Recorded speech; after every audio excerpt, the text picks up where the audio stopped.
Good evening, and welcome to Restored Lore, your home for old, odd, and obscure stories on YouTube. Tonight's story is The Golden-Haired Twins, an old Serbian fairy tale as translated by Elodie Lawton Mijatovic. The story was originally published in her Serbian Fairy Tales in 1908. Brief note that this story contains a reference to the Serbian national musical instrument, a type of single-stringed lyre played with a bow. The name of this instrument is pronounced wildly differently in every source I've consulted. I think it's close to gusle. I preemptively apologize for mispronouncing it, and when we get to that part in the story, just know that that's what I'm referring to. Now, let's open our imaginations and begin. Once upon a time, a long, long while ago, there lived a young king who wished very much to marry, but could not decide where he had better look for a wife. One evening, as he was walking disguised through the streets of his capital, as it was his frequent custom to do, he stopped to listen near an open window where he heard three young girls chatting gaily together. The girls were talking about a report which had been lately spread through the city that the king intended soon to marry. One of the girls exclaimed, "If the king would marry me, I would give him a son who should be the greatest hero in the world." The second girl said, "And if I were to be his wife, I would present him with 2 sons at once, 2 twins with golden hair." And the third girl declared that were the king to marry her, she would give him a daughter so beautiful that there should not be her equal in the whole wide world. The young king listened to all this, and for some time thought over their words, and tried to make up his mind which of the 3 girls he should choose for his wife. At last he decided that he would marry the one who had said she would bring him twins with golden hair. Having once settled this in his own mind, he ordered that all preparations for his marriage should be made forthwith, and shortly after, when all was ready, he married the second girl of the 3. Several months after his marriage, the young king, who was at war with one of the neighboring princes, received tidings of the defeat of his army, and heard that his presence was immediately required in the camp.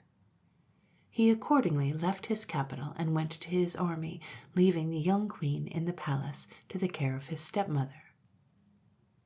Now, the king's stepmother hated her daughter-in-law very much indeed, so when the golden-haired twins were born, the old queen contrived to steal them out of their cradle and put in their place 2 ugly little dogs.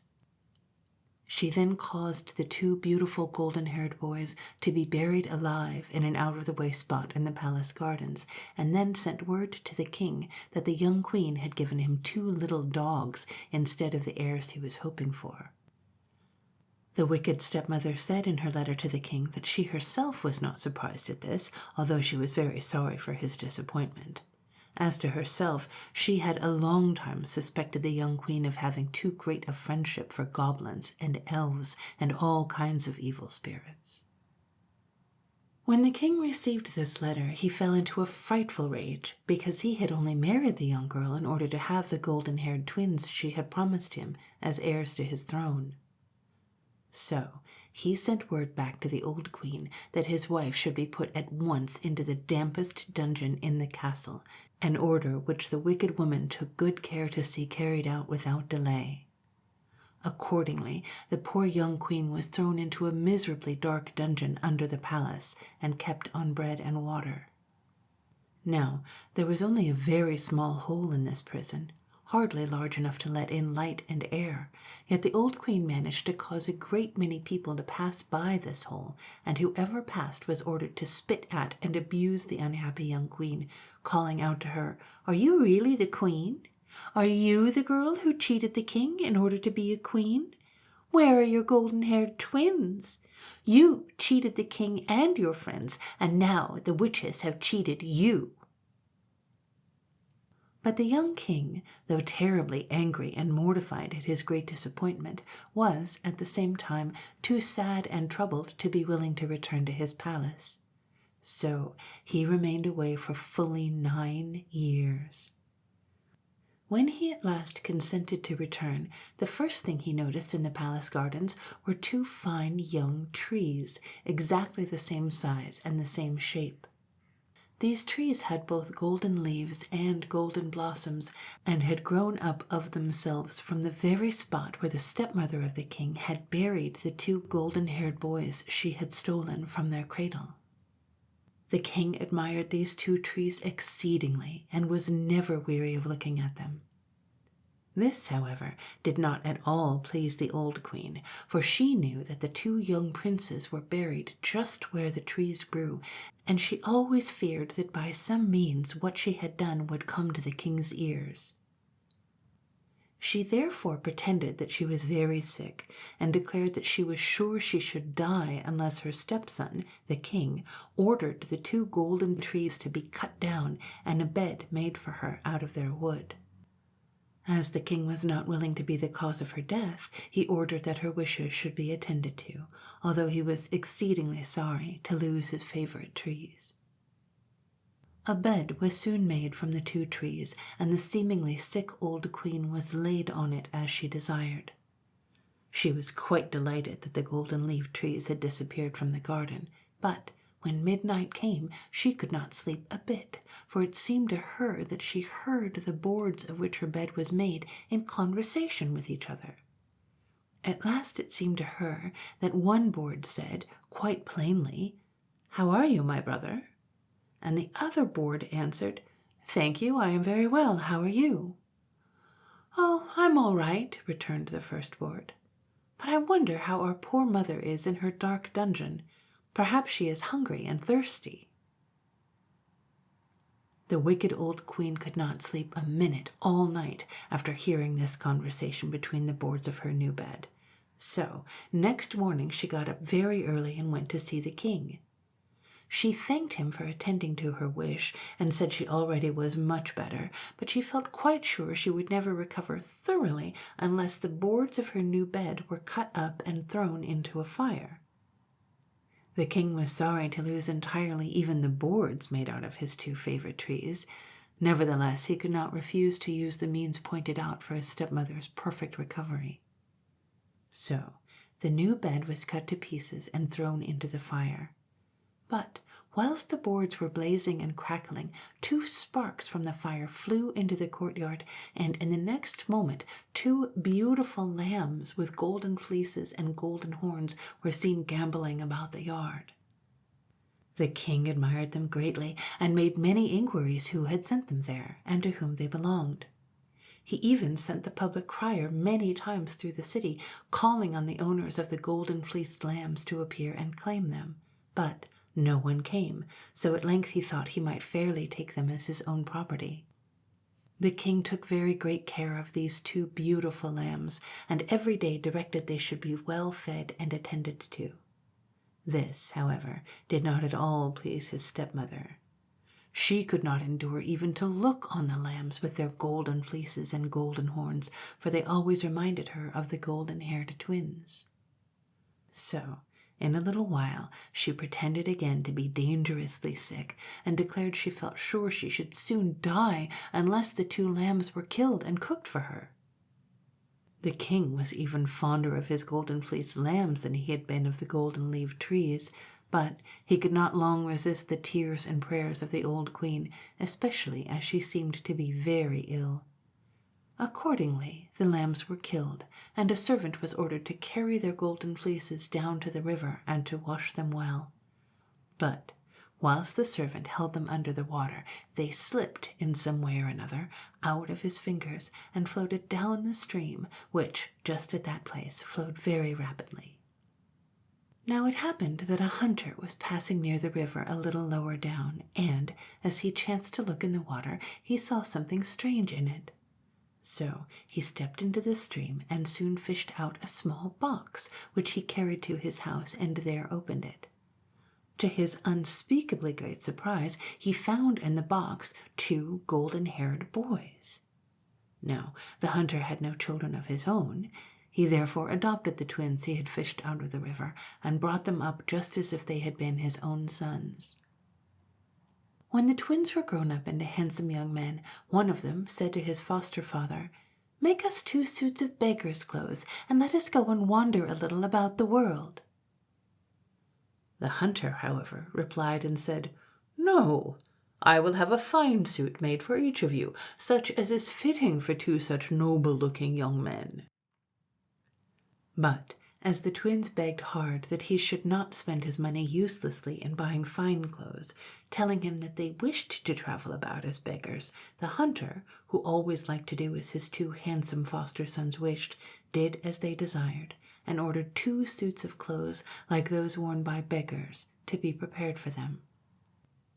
The 2 sons then dressed themselves up as beggars, and, as well as they could, hid their beautiful golden locks, and then set out to see the world.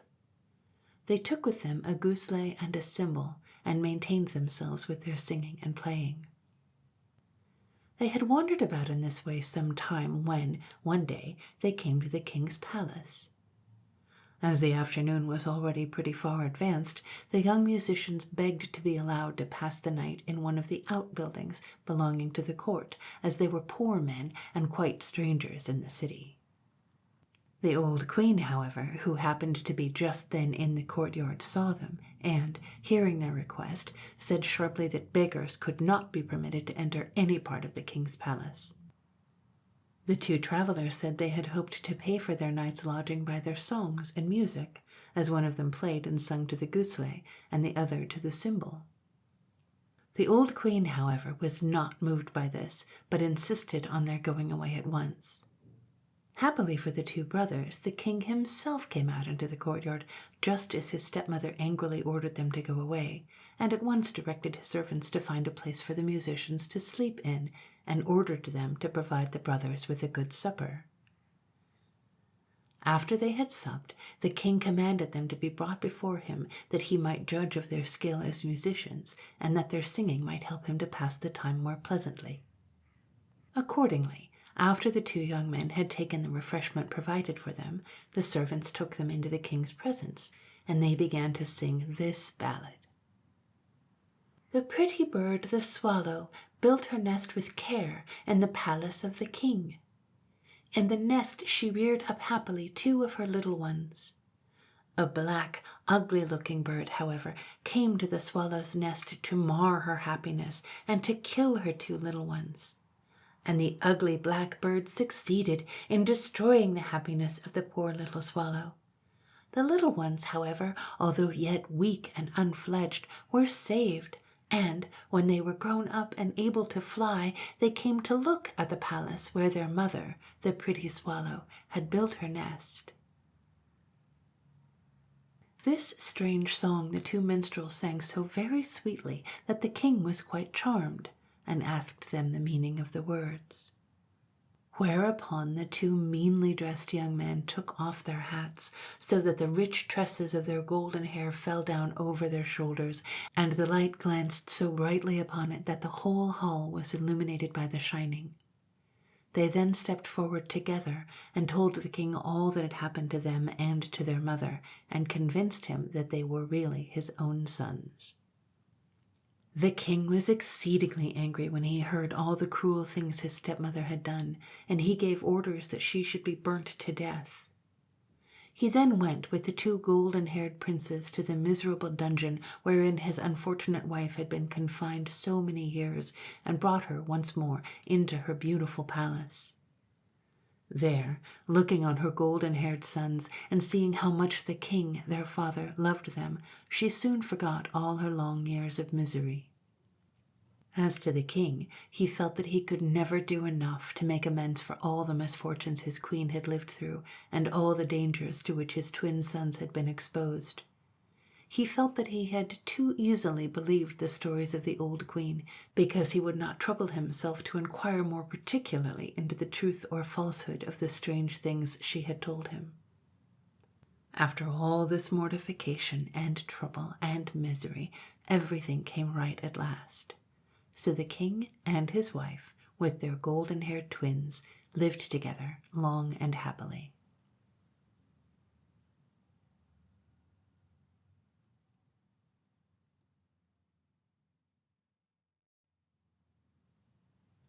The best sentence in this story is, he felt that he had too easily believed the stories of the old queen because he would not trouble himself to inquire more particularly into the truth or falsehood of the strange things she had told him.